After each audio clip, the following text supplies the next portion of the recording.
လာပါ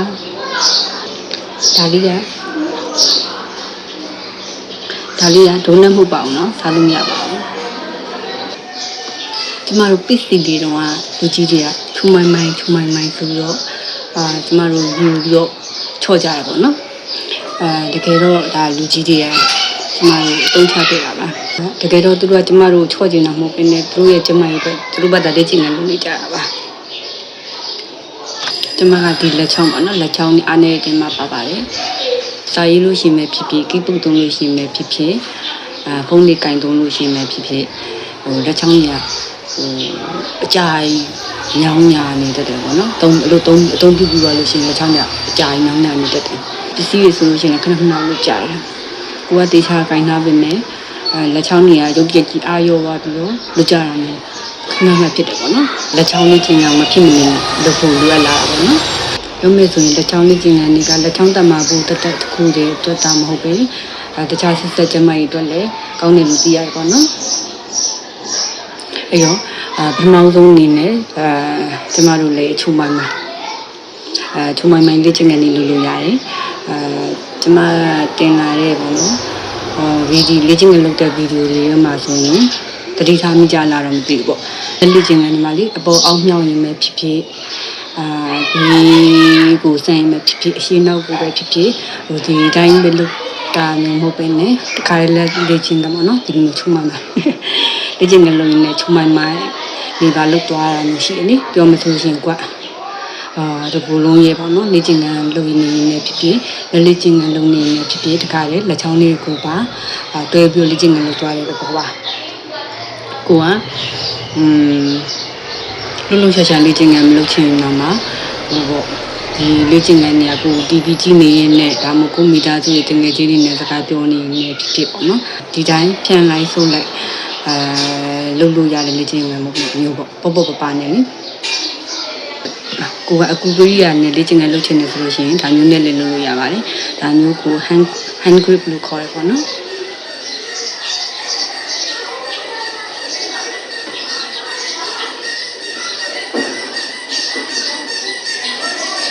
ဒါလေးကိုဘယ်လိုဆော့လို့ရလဲဆိုတာကျွန်မအဆန်းဆိုပြမယ်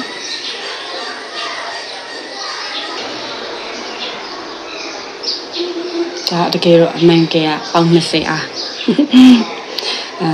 ပေါင်20အားပေါ့နော်ကိုမှပေါင်20ကိုခြေဖြတ်နိုင်တဲ့အင်အားမျိုးရှိတယ်ဆိုလို့ရှိရင်တော့ဒီကွင်းလေးကိုဒီလိုမျိုးလေးကင်ပြီးညှစ်လိုက်လို့ရှိရင်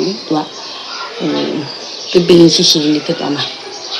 ဒီမှာအဲ့ဒါကိုအားမရှိပါဘူးအဲ့ဒါမျိုးဒီလောက်ပဲရတယ်ပင်ရှိလေးဖြစ်သွားတယ်ဆိုလို့စိတ်တော့မပူပါနဲ့ကိုကလက်လွတ်လိုက်လို့ရှိရင်တော့ပုံမှန်တိုင်းပဲဖြစ်သွားမှာပါဒီ hand grip ကပေါ့နော်ကိုရဲ့တခြားလက်မောင်းလေးလက်ဖြံလေးဒါအားဆိုင်ပြီးလောက်ရမှာနော်လက်မောင်းလက်ဖြံဒီအတွက်လည်းကောင်းတယ်ပြီးတော့ဒီလက်ချောင်းလေးအတွက်လည်းကောင်းတယ်ပေါ့နော်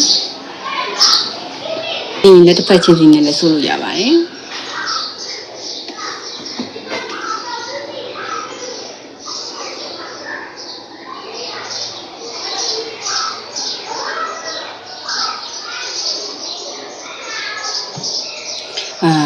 လက်တစ်ဖက်နဲ့ပေါင်20ကိုဖြည့်ဖြတ်နိုင်လို့ဆိုရင်တော့ဒီဟာလေးကလည်းခုနလိုပဲရှိလေးဖြစ်သွားမှာပါဒီမှာတော့အာမရှိရဲ့တူလေးဆိုတော့ဒီလောက်ပဲရတယ်ပြီးတော့ဒီဟာလေးဆောတဲ့ခါကျရင်ဟိုကလက်တစ်ဖက်ချင်းစီနဲ့ဆောတဲ့ခါကျရင်လက်နှစ်ဖက်ကိုမျှပြီးတော့ဆော့ပြီပေါ့နော်ဒါမှမဆေး balance ဖြစ်မှာပေါ့နံပါတ်ဆိုလက်တစ်ဖက်သေးပဲတန်းပြီးနောက်လက်တစ်ဖက်ကကြွသားတွေကအာနေပြီးကျန်နေမှာဆိုလို့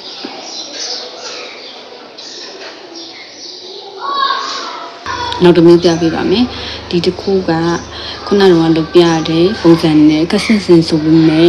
ဒီဟာကြတော့လက်မပေါ့နော်လက်မကိုနည်းနည်းလေးအသားပူပေးပြီးတော့train ပေးတာပေါ့ပြီးတော့နည်းနည်းတိုင်း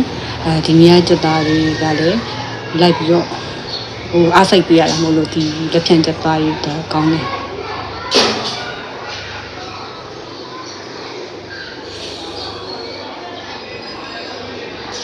ဗီဒီယိုလေးမှာမလို့တင်တည်တာပေါ့နော်ဒီ hand grip ကစားတဲ့ခါကျရင်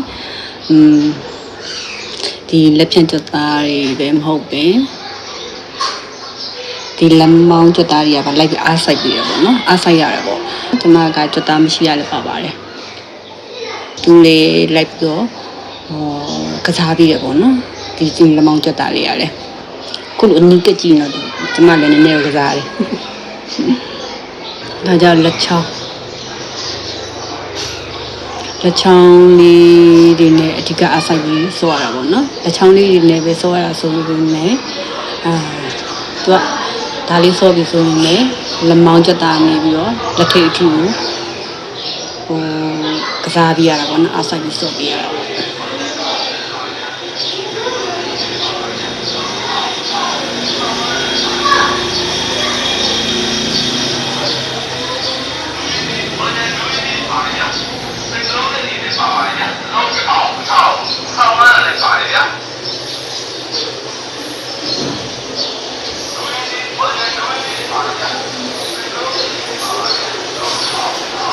ဒီလေးတွေကတရားလေးတွေကပတ်တန်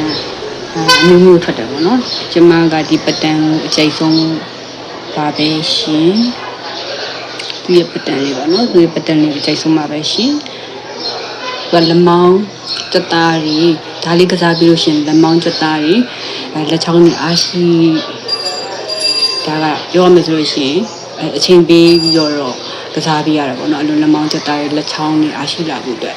လက်ချောင်းကတော့သိတာပါတယ်လက်ချောင်းကတော့နည်းနည်းအားရှိလာတာညံနေပေါ့နော်လက်မောင်းကြွက်သားတွေတက်လာဖို့ကြတော့လက်မောင်းကြွက်သားတွေကြာနည်းနည်းကြီးတဲ့အပိုင်းဆိုတော့နည်းနည်းတော့အချင်းကြီးရတော့အဲ့လိုမျိုးလက်မောင်းတွေလက်ဖြန်းတွေအားရှိတာအပြင်ချက်ချင်းပေါ့နော်ချက်ချင်းသိတာစီတဲ့တစ်ချက်ကကြတော့သူ့ရဲ့ပတ်တန်းကြောင့်လည်းပါမယ်ထင်တယ်ဒါစီလီကိုနဲ့လောက်ထားတာလေဒီလိုပေါ့နော်ဒီလိုညှစ်ပြီးတော့လေ့ကျင့်ခန်းလုပ်တယ်ဒီလိုညှစ်ပြီးတော့လေ့ကျင့်ခန်းလုပ်တယ်ဒီလိုလေးလက်ချောင်းထင်းလေးနဲ့ဖိပြီးတော့လေ့ကျင့်ခန်းလုပ်ပြီးသွားတဲ့အခါကျရင်လက်ဖွားလက်ချောင်းလေးကိုနှိမ့်နေပြီးသူဖြစ်ပြီးတော့သွေးကြောလေးတွေကိုလည်းပွင့်စီပြီးတော့လုံးဝညောင်းညပါပြီးသွားတာ